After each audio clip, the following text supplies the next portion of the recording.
Hey, hey, hey, hey, hey! It's about to get crazy.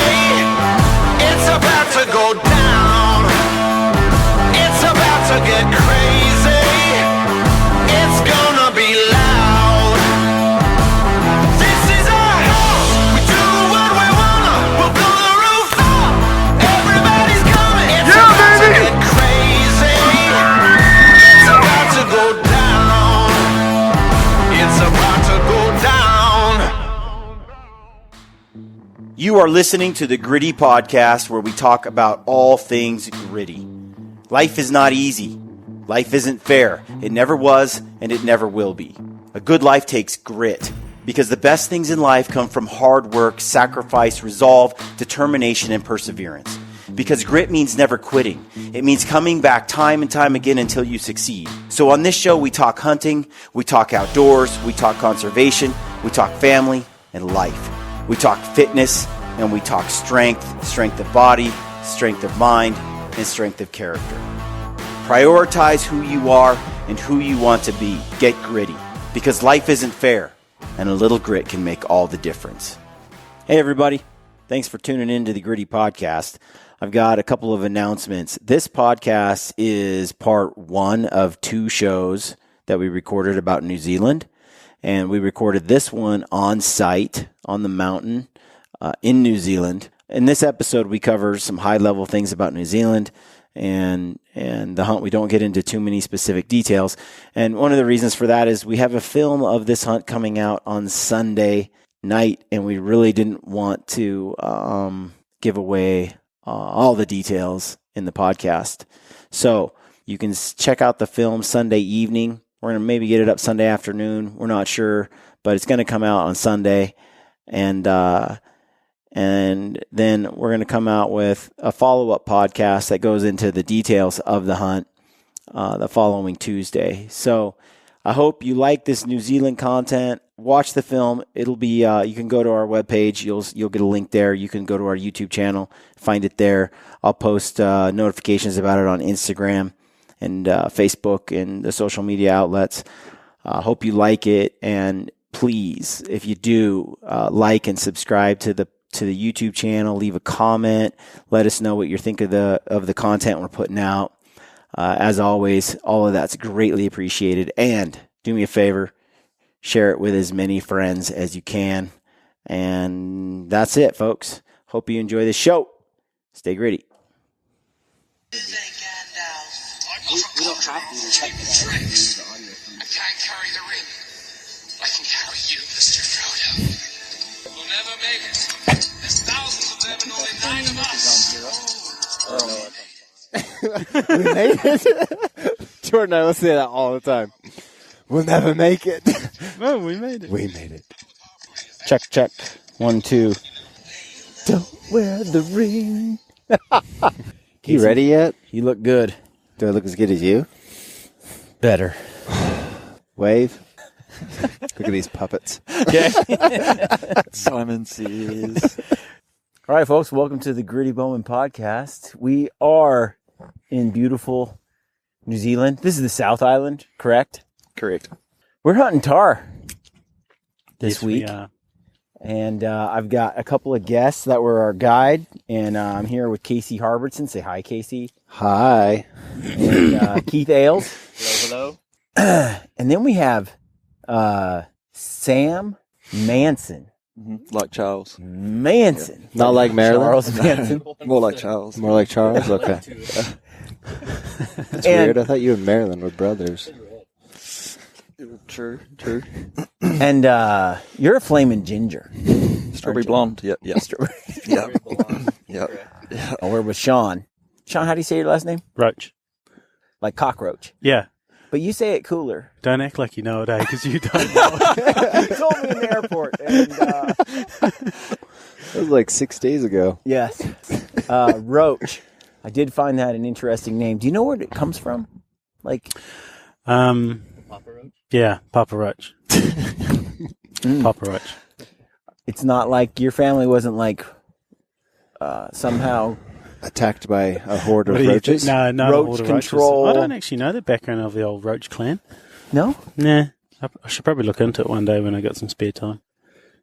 Yeah. I'm too busy guiding bow hunters, so. Yeah. Bow hunting takes a little longer than a rifle, Yeah. as we found, as it proved this week in glorious fashion. It was a rough week. It It was a good week. was a good week. It was fun. Was it one of your rougher? Or not bad? Oh, not bad. Not bad? Oh, good. Good. Sure, good lying. Good lying. So, Sam, how long you been guiding? Pretty much 5 years. Okay. But 3 years for Duncan. Yep. And how old are you now? 29. 29? Yep. Actually, last Saturday. Really? Yep. And Mr. Roach, Yes. how old are you? I am 30. Really? Yeah. You have never that picked young it. Justin Bieber face. Thanks. Yeah, the moisturizer. Yeah, I've been guiding for the last few years now, and the last 2 for Duncan, and then quite a bit overseas as well. So. Hey, you both have done overseas. So tell folks that are listening a little bit about yourself, starting with you, Shaun. So I grew up in Otago here in Arrowtown, which is just outside of Queenstown where you guys landed. So I pretty much grew up on a farm around there and grew up hunting and doing all the, outdoor stuff. So, and then, I decided, what was the best thing to do. And that was probably, go guiding. I really enjoy hunting, and the best way to get into doing hunting as a job is to guide. So that's when I contacted, Duncan and, started guiding for Cardrona Safaris, or Venator Cardrona Safaris. And then before that, I actually did a bit overseas as well, over in Canada and BC and Saskatchewan and stuff. So it was good. I kind of learned a lot there, and then I came back here and started guiding here a few years ago. So no, it's good. I've enjoyed it. You meet a lot of people when you go a lot of places and see some cool stuff. Is it pretty normal? Because, Sam, you also went overseas to guide. Yep. You were in Canada for a while. Yep, done Canada and a few other places. And, I mean, is that pretty normal for a guide out in New Zealand to go? It's probably the best way for like a New Zealander to get their foot in the door, to actually start guiding here, because it's really hard to get a job guiding for other outfitters in New Zealand. Yeah. I would say the same. It's pretty tough to get a job in New Zealand if you haven't had any prior experience. Like when I came back, I told them I'd worked at, 3 or 4 different places overseas, and it's easier to hire someone that's already got experience guiding, clients, mostly like American clients, because most of our clients are American. So I'd say probably, 70% would be American. Yeah. So you already know how to, most of them like and how to deal with them. How do you deal with Americans? Just agree a lot. Yeah. Because they think they're always right. I want to hear your... Shaun missed out that point where he was a professional golfer. Oh. Yeah. Yeah. Hey, you can always dream. Yeah, exactly. All week long, we've been hearing America. Yeah. Out of you two. America. Greatest country in the world. So how did you guys like the States when you were back there? Or you were in Canada, both of you? I was in Canada. I've never guided in the States. I've only passed through States, but mine's been all Canada. Sam, you were in Colorado. Yep. I loved it. Yeah. I loved those migrating elk and the mule deer. They were good fun, especially when they're bugling and going crazy and you call them in from a long way. Yeah. I had some questions for Sam. We were out hunting and hiking the hills, and I'd say Sam can hike with the best of them and kick their butt. Yeah, but I really wanted Sam to be more like Wikipedia as I asked 1 million questions, and Sam delivered on about 10%. I had to actually Google up a lot of things. It's good. It's making you use your brain. But one thing I learned was I really had all these questions about New Zealand, and for 80 million years, because I looked this up on Wikipedia. That's because I told you. For like 80 million years, New Zealand was isolated from the rest of the planet. And so all the animals that evolved here are pretty much isolated and unique to New Zealand. So you only had like one mammal on the entire island, and that was bats. Bats. A bat, yeah. And then mostly it was flightless birds, right? Yep. And up till like 500 years ago, there was that giant moa, which is that like a 12-foot bird? Yeah, it was 12 foot to its back. Yeah, To its back. I think so. Yeah. Yeah, you look it up, folks. It's like a giant ostrich, like a massive bird. And so those were running around on the island, and there were no people. And then some people showed up. Some maybe Polynesian, or was it? I'd say so. There were Moriori's originally, like when they first came, but I think they originated from the islands, and then the Maoris came and actually ate and killed the Moriori's. That's what I would have done. Yeah. And then they're like, hey, let's try and eat one of these big birds. And they ate one. They're like, oh, we liked it. So they're just carrying on eating them. But you still find heaps of bones everywhere, like in caves and stuff. And yeah, they're a big bird. It's just like big Kentucky Fried Chicken. Pretty much. America. So these giant birds ran around, and then you guys, and then they became extinct. Like, was it 200 years ago? 500 years ago? No, Something like your that. Wikipedia. I know, I can't recall. But okay, so what are some of the common introduced species that are here, especially mammals now, that didn't used to be? Red stag, the tar, the chamois, fallow deer, sheep, cattle. Yeah. Possums, rabbits, stoats. Lots of rabbits. Then the North Island has like sika and rooster and samba, which is not down here. But the North also doesn't have chamois or tar. And so New Zealand, you can't bring any more animals over? No, they've changed that. Yeah. For how long has that been in place? It's these questions again. 50 I feel like I can't just nod and I feel like smile. you know the answers to this, but you're like, I want to see how dumb these guys are. It's your island. I mean, country. I don't know, maybe 50 years ago. Yeah, something like that. That was bang on, actually. Yeah. Yeah. I nailed it. Yeah. Nailed it. Can't even teach that. No, you can't teach that. So I knew a lot of this before I came over, right? That you've got the tar, you've got the stag, fallow. I've been dreaming about coming here for a long time. It's been something I've wanted to do. I mean, forever. And I've watched, especially like Remy Warren on Solo Hunter. Been a big fan of Solo Hunter, and I've watched his episodes where he's come here and hunt. He's been hunting tar, and Stephen Ranella did an episode where a few actually, where he came here with Remy and they hunted some stag and stuff like that. And you don't have any cougars. Wow. That's debatable. Depends if you're at the bar or whatever. Depends where you are. So the only cougars you have are in the bar. Yep. So you've got no mountain lions, no bobcats, no fox, no coyote, no wolves. Feral cats. Feral cats. Feral cats, which probably do quite a bit of damage to the birds, Right. especially the flightless native birds, kiwis and stuff. So you got feral cats, but outside of that, you don't have any like large predators. So Not really. So your stag and your tar and all that are not hunted by other animals. No. Just you. Just humans. Humans are their only predator. Yep. Now the small game, even the cats, I saw one picked off by some kind of Hawk. hawk. Yeah. And so those are getting hammered, but your big game, there's nothing but human predators. Yeah.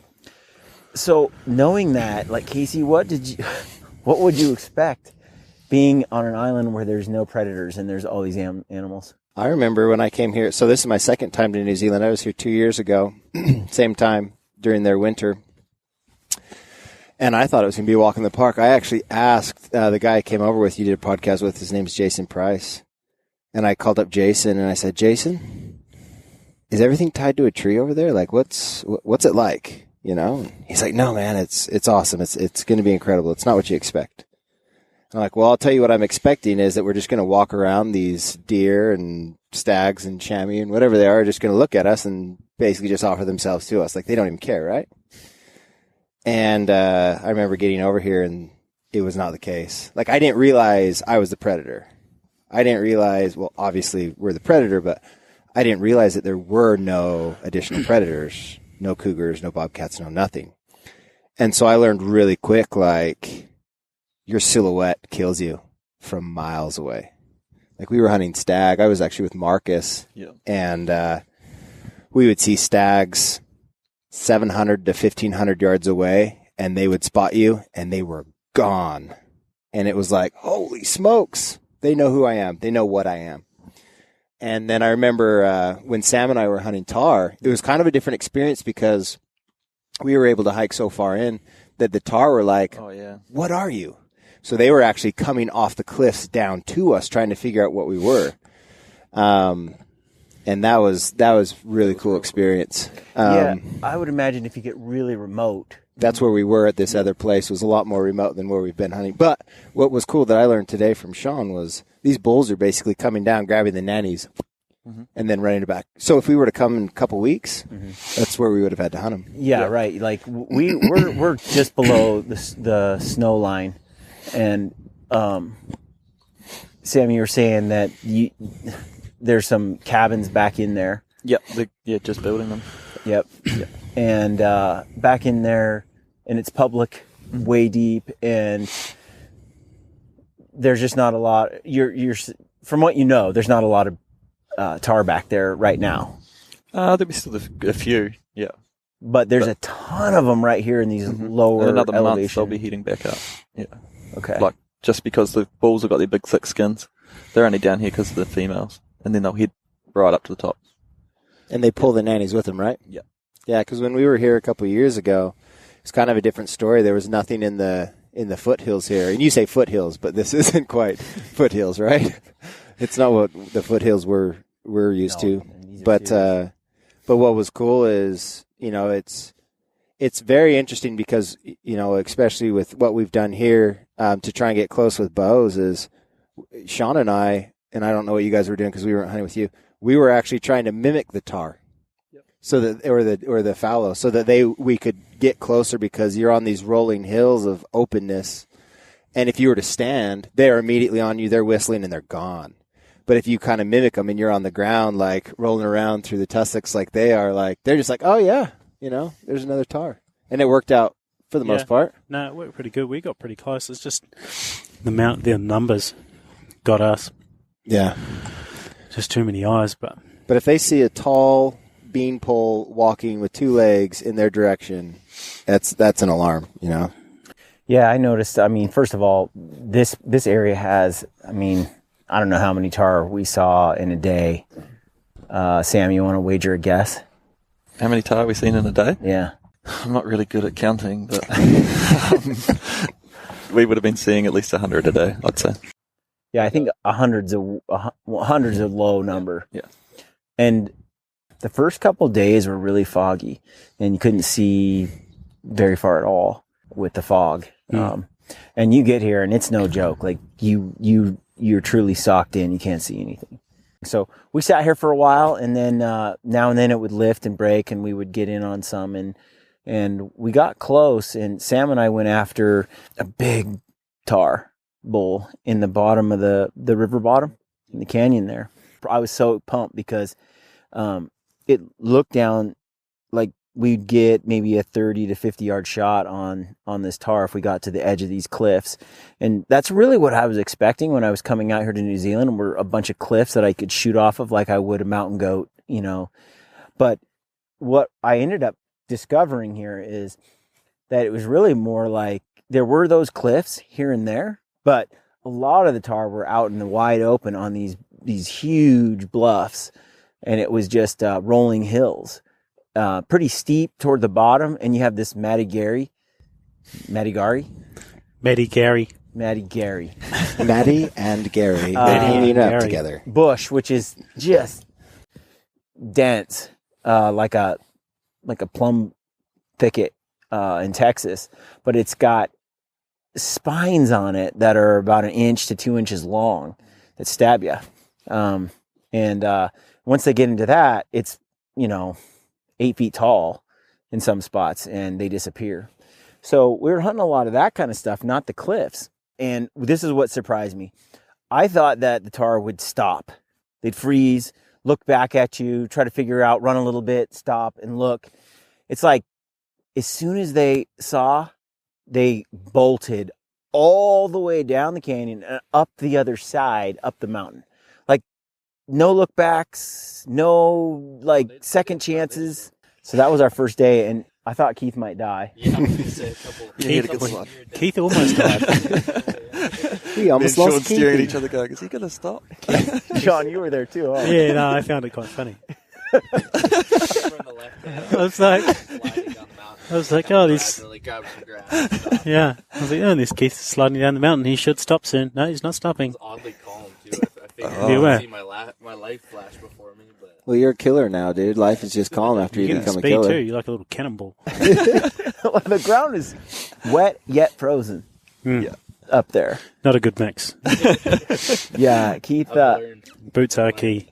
Yeah, when we got to the airport, I told everybody they needed to wear their boots because it's easier to get through customs than if you have to declare your boots. Yep. Which I still got caught with boots. Yeah, had to go to the B line.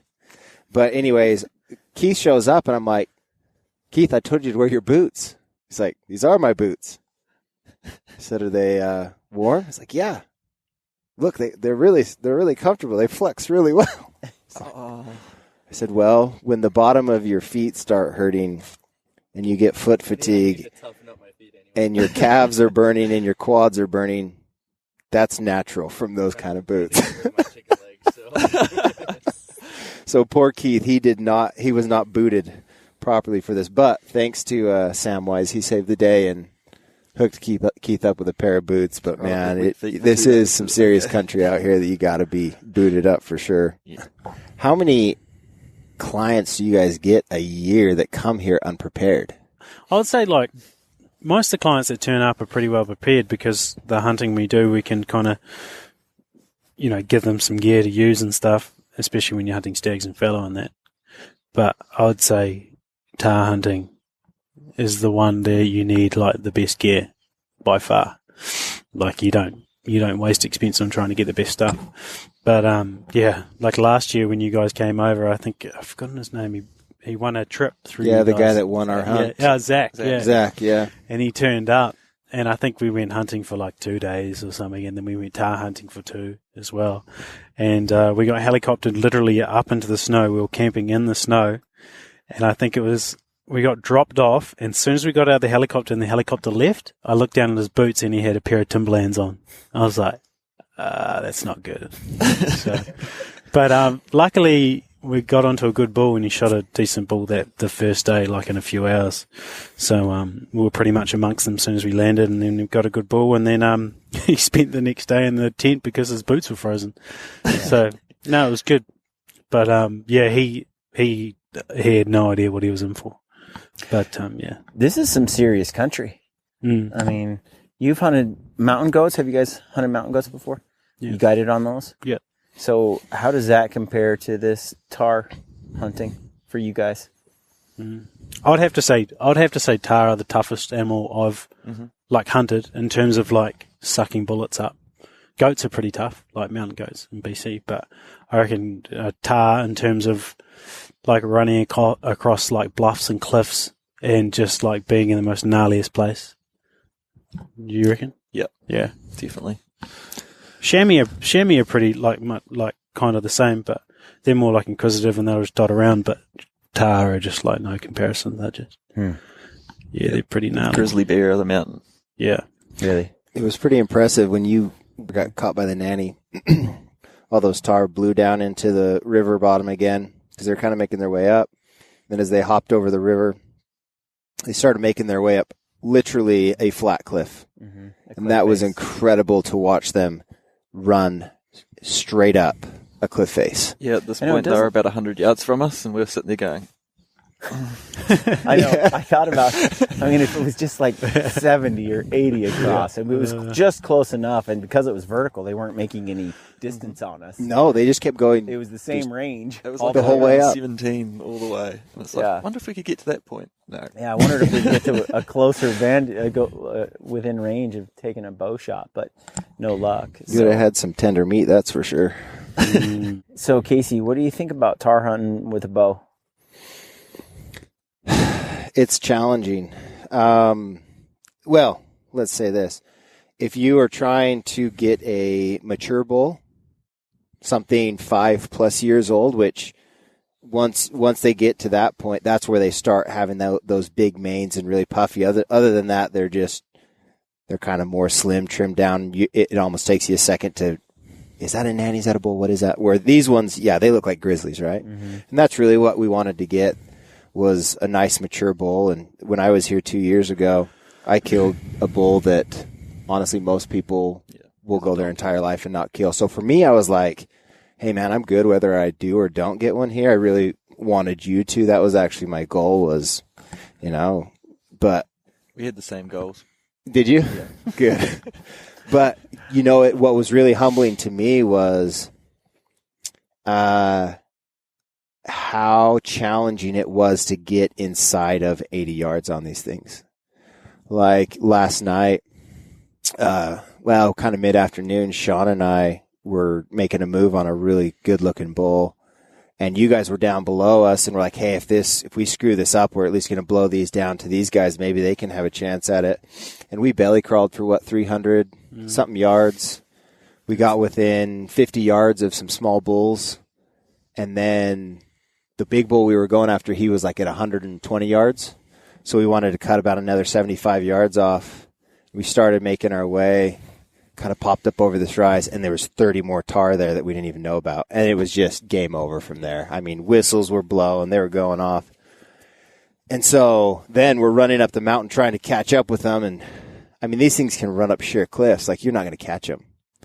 And so it was one of those things where we found that the best style was actually more sit in a spot and wait and see what happens. Yep. And that's where I got my 2 shots was, when we were sitting eating lunch, yep. Sam sees a bull coming right up to us. So I made my way over. Or last night when I shot one, we had literally been sitting there for an hour and a half, almost 2 hours. Yeah. And all these nannies start popping up and climbing up the hills towards us, and they're kind of surrounding us, and we just know, like, if there's nannies, there's bulls. And we had a really good one pop out, and I was able to get a shot on him, and it's not as easy as you would think. Like, when I was here 2 years ago, I was like, if I ever do this again, I'm doing it with a bow, and it's going to be a slam dunk. Mm-hmm. It wasn't.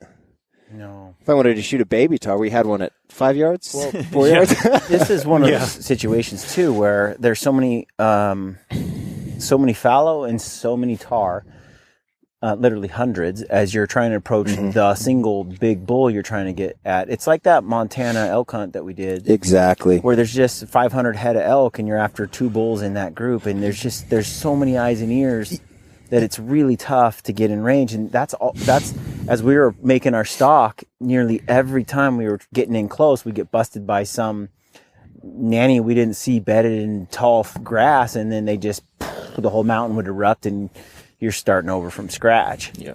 You would think that the numbers increase your chances, but really what it does is it decreases the probability because of the eyes and the ears and their ability to pick up any form of movement. Well, the hunting's changed a little bit, because instead of you like spotting an animal and then creeping up on it to get a shot and stuff, what ends up happening is we're bumping and scattering and mixing up these groups of tar, these mobs, yeah. Where there's heaps of tars and there's the mob, and then they come.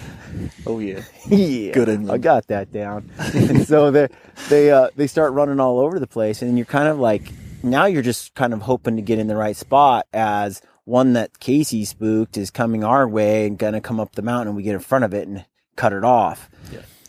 Which is fun. It's fun with a bow and arrow in hand, and that's actually what happened to me yesterday when I had a tar at 60. And it's crazy how foggy it is, and that's something that I ran into as a problem on this hunt. Was I couldn't.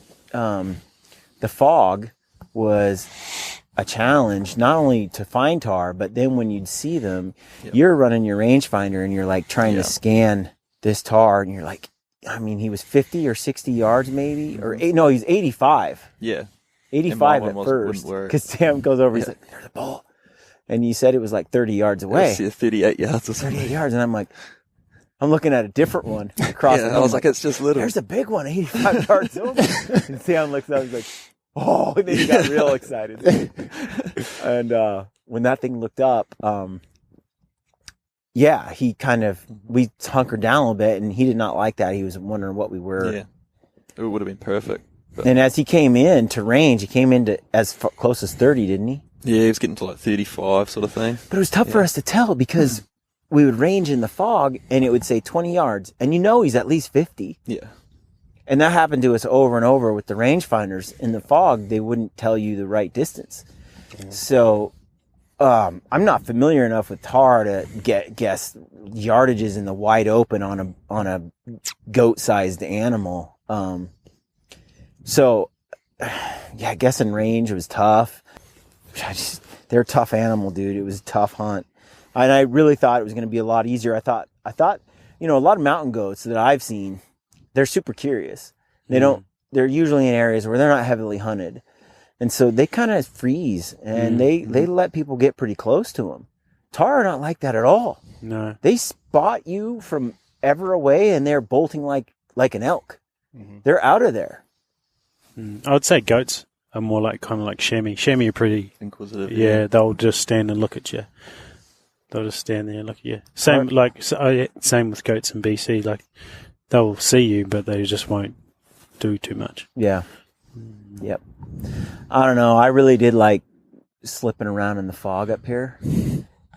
Even though That it's actually not was that pretty cool. productive. Yeah. It's cool to see those shapes just kind of appear in the fog. Even when we sat there that day for lunch. Yeah. It's like, oh, there's some there. Dude. Oh, there's another group. There's another group. Dude, it was like Where's a bull? No, when we were spotting them above you and next to you. And They were looking down at you and like, there's Tahr all around you. yeah, we were the same looking at you.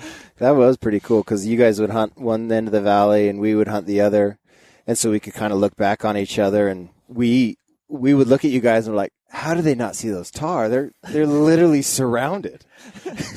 And so we'd get on the phone and be like, guys, there's a good bull to the left. There's another giant bull to the right. There's a bull right below you. And it's just like, but you guys were in the fog. Yeah. But we could see through it. And that was pretty entertaining. There was that one time where you guys came up through that little wash and got up when that Tahr was coming straight at you and you needed like 2 more steps. And we're sitting there watching the entire thing go down. It would have looked like it was about 5 yards from us. I figured it was at least 10 yards from our... I honestly thought that was like high five before you even drew the bow. Yep. Like he was walking perfect, and it's like, here we go. Yeah. I don't know, like Casey, I didn't get a single shot under 60 yards on this trip. I didn't get a shot under 60 either. We had that one bull coming in at like 55, remember? 55, 60. The one that we passed? No, the one, you know how we were just sitting in the Matagari and he was coming out to us and you could just see the top of his head yesterday? Yeah. Oh, that's right. Yeah, that's true. We did have a really nice bull yesterday at 55, and then that's the one where we're stalking on him, and Brian comes from 4 miles away and is like, ooh, that's a good bull. And so he comes in and blows the bull out. Sam, can you defend me here? Yeah, we were just there to mess things up. Yeah, well, you did a good job. Because that bull was coming right into our laps until he smelled you guys. But I don't know how we ended up right there, except that there was a giant bull. Yeah. So we go where the giant bulls are. That bull was like, oh, it's the Gritty Bowman. I stood up and was like, I'm crawling through all this crap. Keith's behind me, poor guy. And I looked down the hill, and right where that bull was supposed to be, you two jokers are standing there. I'm like, yeah, waiting for him to come underneath us like he was supposed to. I don't even know where he went. That was the first time one of these Tahrs read the script. I just sat down and went, I'm going to eat licorice. Yeah, pretty much. I was the same. That one, though, that was close, that big bull, he was 20 yards away. Sam's just peeking over the ridge, and there he is, and he doesn't see us, and he's like, bull, bull, bull. And I think you guessed him at 30. I was like, 20 to 30. Yeah. And so I'm just too far below the ridge, and there's a bunch of brush there.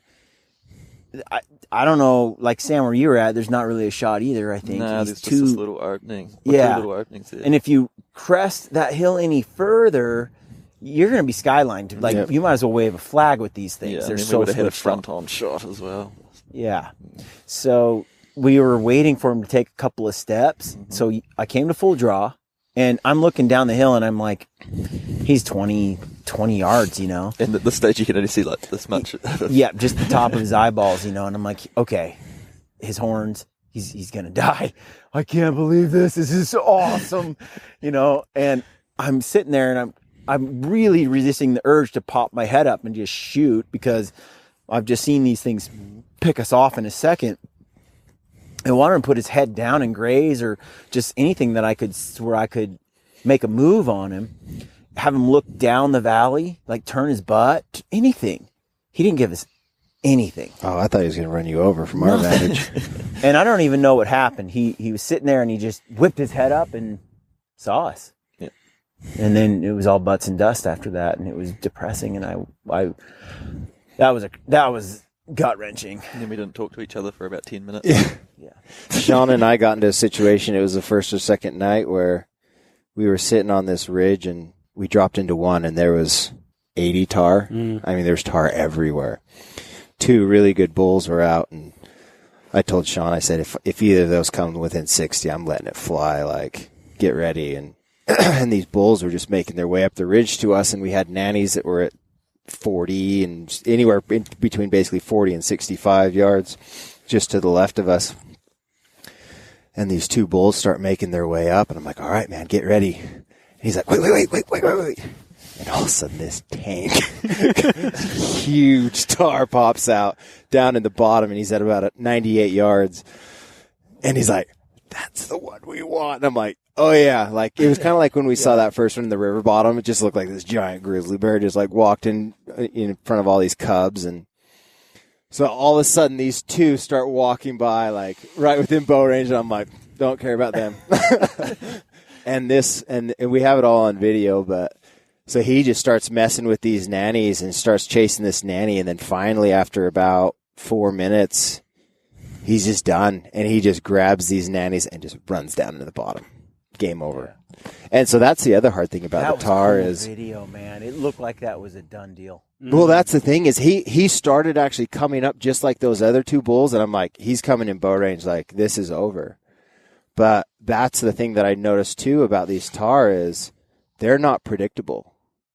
Like, you're watching them come up a ridge, and then all of a sudden they're running down a ridge just to come up the other ridge. Yep. And it's like, why the freak did you do that? That ridge is going to get you to the exact same point as this. Like, they all go to the top. That's another thing to bring up is, this is my only experience hunting tar, so I'm not like some kind of aficionado. You 2 are the experts. But it's like, the first shot I ever took on a tar, that first time, I know because I can watch it and replay on the video. As soon as that shot goes, he's long gone before the arrow even gets there. And that's something I didn't expect them to have, these quick reflexes like that, or to be so jumpy at the sound of a shot. But they really are, which is pretty cool. I mean, I'm really impressed with tar. Mm-hmm. I am. I mean, what I would say is, what's that, Sam? It's not what I expected you to say. Well, that's why when you guys came over with your bows and me and Sam were like, I don't know if you guys realize how tough this is going to be. Well, that's what I was going to say is if you want to challenge yourself physically, go hunt tar with a rifle. If you want to challenge yourself physically and mentally, go hunt tar with a bow. But like for a lot of people at home, they won't understand, like for you guys. Mm-hmm. It's always easy. It seems a lot easier with one person sort of bow hunting, but when there's 3 of us like charging around, like Keith was awesome, but it's just 3 people making, that noise. It makes it so much more challenging. It is. 2 people or 1 person, Right. That's one thing that when you have a cameraman, and Keith's talented. Yeah. But when it's just one more body, and then Sam, you're Even there. That last day when we were bow hunting, it's like I'm better just to hang back. Yep.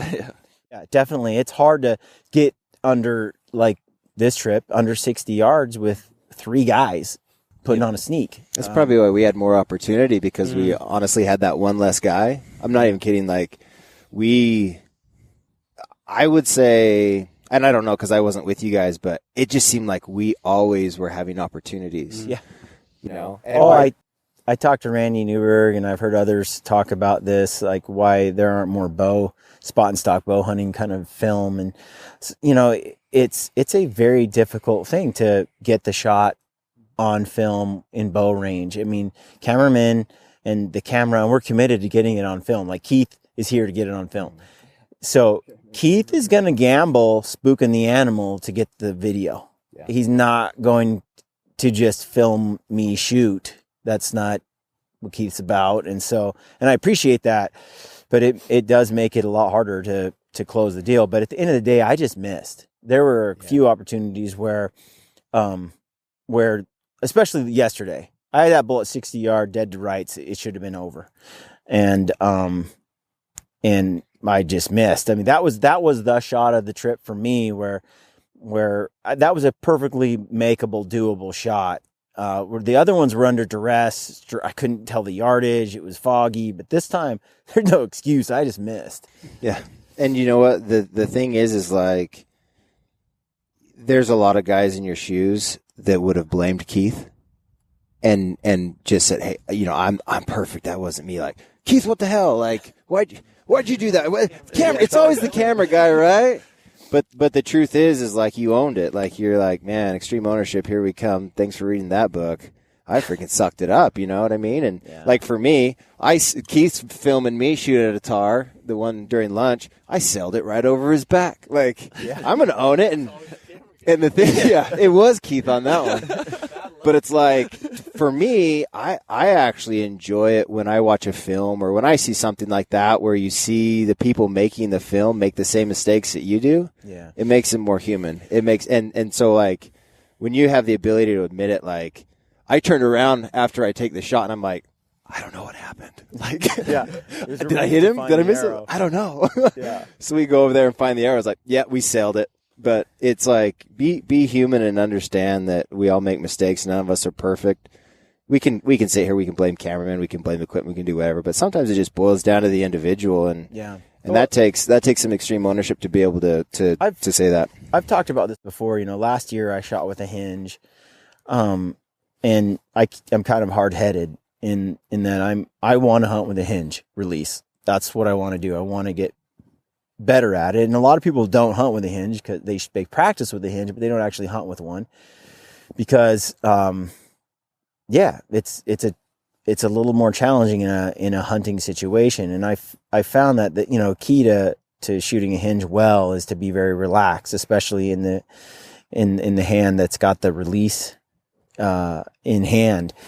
And I've noticed like here, there's so much, I'm so jacked getting a tar in range, getting the bow back. I'm so jacked. My heart is pounding so hard. I'm so pumped. I'm so like into the moment, and I'm trying to focus on all the things, and I feel really good on the shot. But I noticed last year when I hunted with a hinge as well, and I quit trying mid-season, and I don't like quitting something after I've started. I really want to get better at it, but I noticed my hand is like a claw, like an iron claw. It's really difficult for me to release the grip on that in the heat of the moment. And it just tells me that I'm really tense on the shot, and I'd like to get better at that. It's kind of like a self-imposed, challenge there.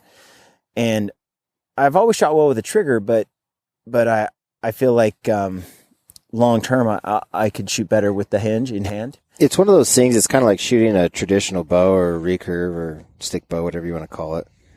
As long as you're willing to accept the fact that you will probably kill less animals by making that decision, because your equipment is something that you're not perfectly comfortable with, but you're trying to become more efficient long with. Term, I think it is. It's something I'm willing to accept now, but I think that's what I was going to say. If you can accept it now for the long-term gain, that's good. But if you're like, man, I'm just going to keep getting frustrated with myself if I'm not killing anything, it's like, all right, go back to a trigger. Like, and I'm going to mess around with more throughout the season. But it's funny, like we just got back from that BC bear hunt, and I was completely relaxed, and I was shooting that hinge. I was shooting the hinge excellent on both in target and then on the bear. I just didn't get as jacked as I did with tar. Because how many bears have you killed? Lots. And how many tar have you killed? 0. That's why. One. Now one. Now one. Heck yeah. And that's seriously something that I think there's times where I'm oddly calm on a hunt, on an animal. And then there's times where I'm extremely like the nerves are just, I'm shocked at how amped I am. And that's why you do it, man. It's that rush in that moment. And that's one of the reasons you do it. Not the only one, but it's one of those reasons it's like it turns on something primal inside you. I remember a month or so ago, I was in Texas, and I'm sitting in this blind. It was my first night in Texas, and the guy I'm hanging out with, he's like, let's go kill some pigs. So I'm like, all right, cool. I've never done this before.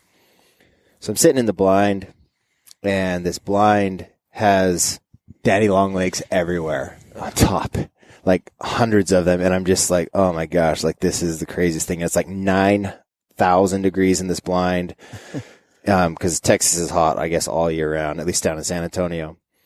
And I'm sitting there for like 2 hours waiting for these pigs, to come in. And he's like, dude, they'll come in. Like they come in every single night. And, I'm just kind of waiting and trying to not get these spiders to fall on me. And all of a sudden, boom, I see this pig. And I'm not kidding. It was like a 400-inch bull walked in front of me. Yeah. And this was a little feral pig. And I was like, and I'm like trying to get my bull back, like shaking. And I'm sure all the guys in Texas listening to this are just laughing their freaking butts off because they're like, it's a pig.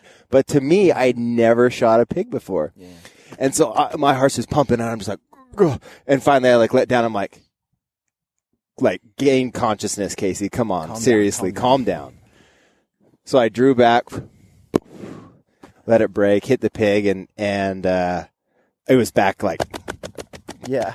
But the thing is if I ever lose that, I'm done. Like there's no sense. Like I love the journey. I love the experience. I love the adventure, but that adrenaline rush and that getting your heart beating like that, like I don't get that from anything else. Yeah. Like I love it. Well, we should wrap up since it's pitch dark here. But before we do, I want to just take 1 second and go around the horn here. Sam, what was your favorite piece of gear that you used this week? Favorite piece of gear? Ooh. That's a tough question. Shaun? I was just thinking about that as well. My favorite piece of gear. I'm probably going to go with, since it was the finale and it was awesome, that VX5 Leupold scope with the dial turret. Oh, yeah? You know, you just look at because I don't have it burned to my bullet at the moment, but just dialing that scope for you and you squeeze that trigger and it just hits where you want it. How long have you been using that scope? It'll be pretty much just a year. Yeah. Yeah. But yeah, it's just impressive like how far those rifle scopes that have gone. It's no brainer, eh? You just dial it and then you're done. It's like I was messaging Shaun when we were looking at that bull, and it's like, I think he's going to shoot it. And Shaun's like, how far is it? It's like, he's about 450 yards. He's like, no, it's a chip shot. And I was like, yeah, I know. We'll just shoot it. And he's like, can we get closer? It's like, we don't need to. We'll just shoot it from here. I asked. That's exactly what it's like. Sam looked at me like I was growing two heads. Yeah. No, all right. That would be my... Cool. All my boots. Or your boots. Good boots. Because the hill's frozen most of the time, and if you're not digging in and with heavy packs, we've had a lot of friends slip down hills on wet tussocks and stuff, and it's not much fun. So but I would have to say, your boots definitely number one, and then probably spotting scope. I have 3. Can I say 3? Yeah, you Okay. Can you do 1, 2, and 3 though out of those 3, or is it just? Are you saying is there like a specific order? Is that what you're doing? Yeah. Can you get No specific order. Okay. So, this is not in any specific order, but my boots. So I brought the crispy Birkstalls out here, and last year 2 years ago when I came out here, I brought some Scarpas, but they were a little undersized. And so, my feet are not as awesome, in how wide they are. And those Scarpas are kind of narrower at the toe, where these Crispies are a little bit wider. So my feet were a lot more comfortable this time than last. And then they've stayed dry. They've been awesome. The next thing was the Sitka. So the Timberline pants, Jetstream jacket, and the Jetstream vest is awesome against Nanny Gary.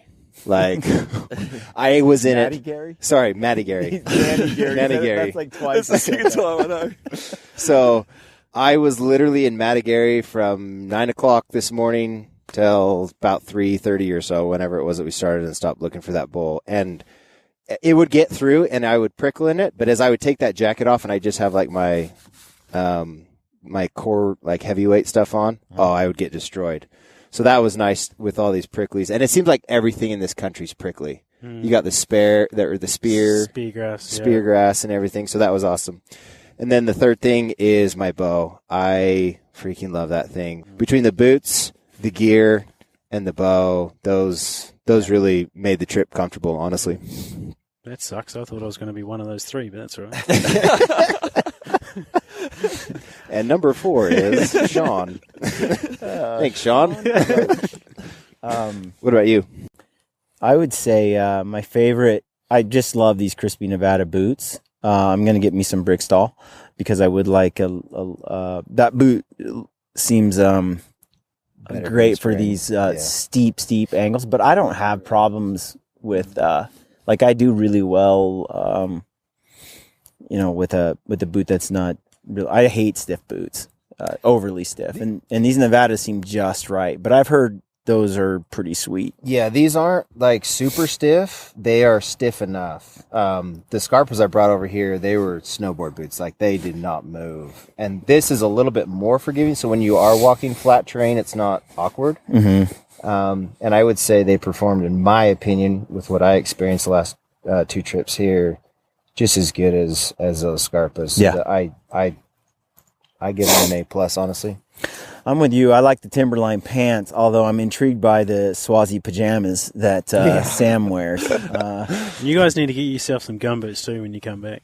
Gumbos? Gumboots. Oh, yeah. Gum boots. His like rubbas. Rubber boots. I actually have some of those in my garage. That's what I shovel snow in. Nice. Dead serious. I'll bring them next time. And the Jetstream, I'm always amazed by the windbreaking, how awesome that is for keeping you warm. And I like the Jetstream vest, and then, I'm a vest guy because I get really hot. And I love the pockets too, because I'm always running phone scopes or something. So it's nice to have easy access to those where you don't really get that in your pants pockets. And I'm always shoving my gloves in the cargo pockets. Yeah. So the vest pockets are my best friends. The Leupold worked really well through the fog, better than Sam's Saguaro range finding binos. So I have the Sig Kilo 2400, which is a little overkill for bow hunting, and I was actually finding some difficulties with that in the cold. The first couple mornings, during the afternoon it wasn't bad, but I couldn't get a range on anything, and I had that problem in Montana too. Mm-hmm. So I started carrying my 1200 Leupold and didn't have any issues with that. So that thing's pretty solid when it comes to cold. Yeah, I was impressed with the Leupold. I mean, the little handheld monocular, it kicked butt. But yeah, gear-wise, definitely the Timberline pants, the crispy boots. And, I mean, everybody knows that they support the podcast, but that's just good gear. Oh, they do. I'm not sponsored by any of these guys, but that's the stuff that I choose personally because it fits good and it works good. And that's what I want. That's what I need. Right, we finished our day yesterday with a positive and a negative. You start, Brian. What was the negative of the trip? A positive and a negative. Is that how you say it? Positive and a negative. This morning's bacon breakfast was pretty positive. No, my positive was killing a tar. That was awesome. A negative. Negative. Well, would have been nice to kill one with a bow. So, but no, there's no negative, dude. I'm on cloud 9. Casey. So my positives are being able to hang out with my mate Sam again. Yes. Creating a new mate, Shaun. Truly for me, like it's about the people over here. It is beautiful, but I don't know what it is about you Kiwis. I just freaking love you guys. You're so funny, and all you're doing is just talking. We're pretty serious. Yeah, we're serious 60% of the time, every time. Yeah. No, everyone here at Venator Cadrona is amazing. Marcus, Duncan, they've all become very close friends from the first time that I met them. So that's the positives, being able to hang out with my Kiwis over here. And the negative would be not being able to find that bull today. Not really knowing what it was, whether it was a good shot or not, but we gave it everything that we could. And, we easily we had some bulls above us, good shooter bulls that we could have just been like, hey, screw looking for this guy, let's just go shoot them. But we were committed to finishing what we did here, and we weren't able to find him, unfortunately. So that was the negative for me. I'd say my negative for the day is I forgot my baby wipes. Ooh, wet wipes. Yeah, forgot my wet wipes. That's a big game changer. And my positive would probably be hearing that gunshot today. I've been waiting 4 days for that gunshot. So, no, it was good. It was good. My positive was definitely finally seeing a tahr hit the deck. That was deck. D-E-C-K. Yes. And my negative is probably the temperature right now. and just Casey not finding your ball. I'm sorry for you. Yeah. You guys can go find him later for him. Ship him to me. Yeah. Yeah, for sure. Like, I haven't hunted with, until I started Gritty, I really hadn't been on very many hunts where I had a guide. Did a lot of DIY. And you can do this hunt DIY easily in New Zealand. But I found that some of my favorite people that I've ever hunted with are the guides. And you think about it, these are the people that want to be out there day in and day out every day of the year. And they're not doing it for the money. And so whether I'm in BC with Jeff Lander, Gary Hilscher, here with our new mates. It's always been a pleasure. So thank you. Appreciate the whole trip. It was a pleasure. You guys are rock stars. Putting up with our crap. For sure. We've got Bieber and Ed. Yeah. So. Bieber and Ed. Yeah, not everybody gets to hunt with Justin Bieber and Ed Sheeran. How do you say Sheeran? How do you say it here in New Zealand? Ed Sheeran. Ed Sheeran. Ed Sheeran. Yeah. He never serenaded me the whole trip. I didn't get a single ballad. No Lego house, no nothing. Nothing. We're saving that for the trip home. Perfect. Yeah. Nice. We should probably get some pies for the way home too. I think we Yes! I agree. Pies. People, why don't we have these pies in the United States, Brian? Okay, this is another people 2 know about our hours. I business should not idea. have said pies. Okay. And bumper bars. I want those in the United States. I've sent Trevor messages. Yeah, We're working on you them. guys are Yes. going to have to make them. We won't be able to call them bumper bars. I think there's a trademark in place. But Right, Mountain Ops is going to build a bumper bar. What about meat pies? Can you do that? we try and make healthy products, so that one's questionable. Maybe meat pie flavored protein. You down with that? Oh, Some Ammo or Magnum protein? yeah, that can be like your warm drink, like a warm meat pie drink. There you go. Well, before we Warm protein. Yes. Okay, so Shaun, you do not have an Instagram. No. And so we need to correct that because I'd like to follow your life.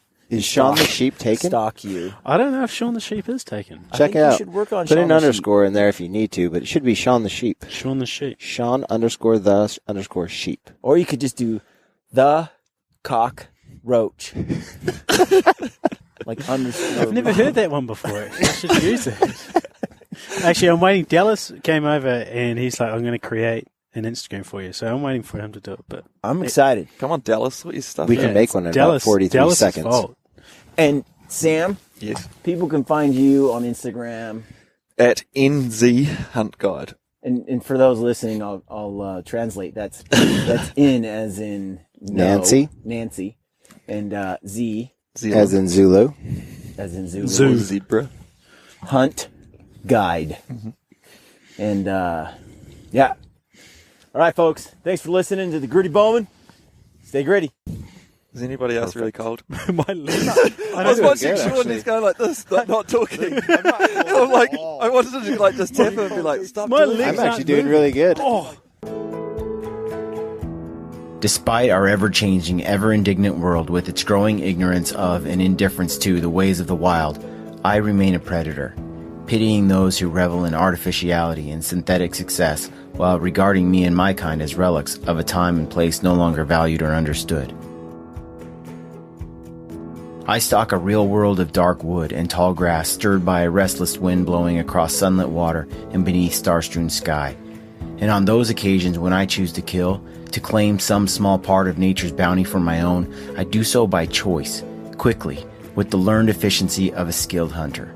Further, in my heart and mind, I know the truth and make no apologies for my actions or my place in time.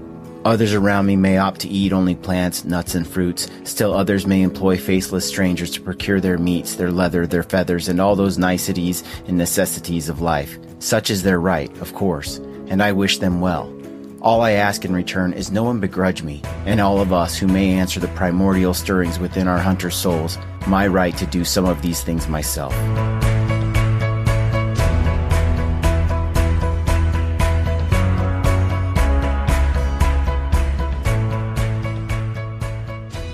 What you just heard is a quote from M.R. James. We truly live in a world that is largely ignorant and indifferent to the ways of the wild. And although some regard us as relics of a time and place no longer valued or understood, we have the opportunity to change the way these people view the hunter and the hunt. We can share our experiences and nature's bounty with those who employ these faceless strangers. And by so doing, we make a difference, not just for ourselves, but for the wild animals in the wild places we care so deeply about. Never stop sharing your passion for hunting and the outdoors. Our wild animals and our wild places depend on it. This is Ty Stubblefield, and you're listening to the Gritty Bowman. Gritty Bowman.